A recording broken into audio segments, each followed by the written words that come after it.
So, if you are looking for motivation, I want you to remember that it's never really about the trophy. It's about you versus you.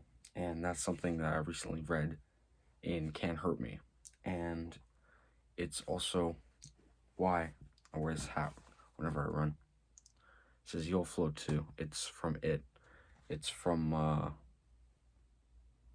Warner Bros. Studios. I think my dad got it for me in the gift shop because I used to really like, or well, I guess I still do, I guess, but I haven't seen a horror movie in a long time. But I used to really like horror movies. I used to read a bunch of horror books. But the reason I wear that shit every single time I run is because it's true. You'll float too. And basically, if you haven't seen it, it's about like a clown that kind of kills little boys and shit and girls. And he says you'll float too, as in you're gonna die, kind of. And it's true. Everyone is gonna float because a dead body floats in a river. That's kind of the whole idea. So you're gonna die eventually one day. And I know this is like what all the self improvement guys say. Oh, you're gonna die one day in the hospital when you're 80. Oh, don't regret anything. But honestly, bro, you're gonna die one day. And when you do look back, would you want to say, holy fuck, I did accomplish so much.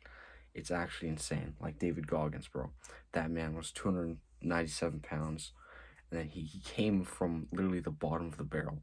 He was barely a human, and he transformed himself into an ultra marathon runner, or an ultra runner, a Navy SEAL. He completed so much in his lifetime, and he's not even dead yet, bro. He's done a lot more than, let's be honest, most of the population. Probably a lot more than some people like you and me will accomplish in our lives. Who knows? Maybe, maybe not. Depends what you want out of your life. And honestly, if you were looking for motivation when you clicked on this video, I would highly recommend go checking out Can't Hurt Me because it is an excellent source of fuel. And honestly, he taught. I'll give you some of his techniques. He talks about making your own cookie jar, and so basically that's kind of based off when he was broke and poor.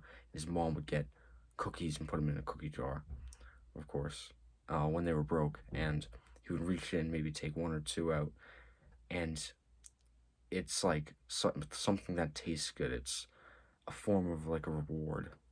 It keeps him going. So make your own mental cookie jar of all the times you've succeeded, gotten past a challenge, gotten a personal best. And it's not about reminiscing over your old victories. It's about using it as fuel to achieve new victories during the struggle. So it'll keep you going, kind of. And that's something that I've tried to start implementing, even though I just read it literally, I'm not even kidding, like half an hour ago. I got my journal out and I'm gonna write down some of the things, some of my old victories. Like I've run 2 half marathons and I benched 160. That's a PR for me. Those are 3 of the things that I'm gonna write down, and I'm gonna use that as fuel to every single one of my runs, every single one of the struggles I face.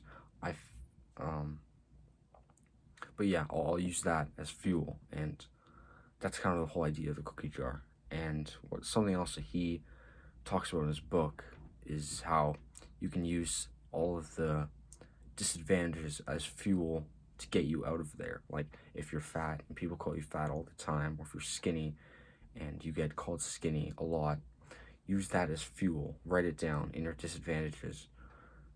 Make a column of disadvantages that apply to you, that you have, and use that as motivation to bulk up or lose some weight, which I used to be skinny, so I know that what that's like. And now I've started to actually finally eat a lot more, so I'm kind of bulking up, and the running isn't really helping with that, but running is something that I kind of enjoy doing, but it's kind of like a suffering, so I enjoy suffering.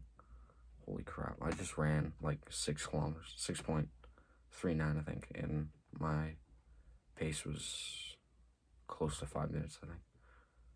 So I think it was 4:50, but yeah, I kind of I had cramps the entire time, and it sucked, but I pushed through it, and I honestly wanted to quit quite a bit throughout the run, but David Goggins never quit, so neither will I. But yeah, thanks for watching. Like and subscribe for more content like this, and please go take the first step because it's always the hardest. So, I'll see you in the next video. Bye for now.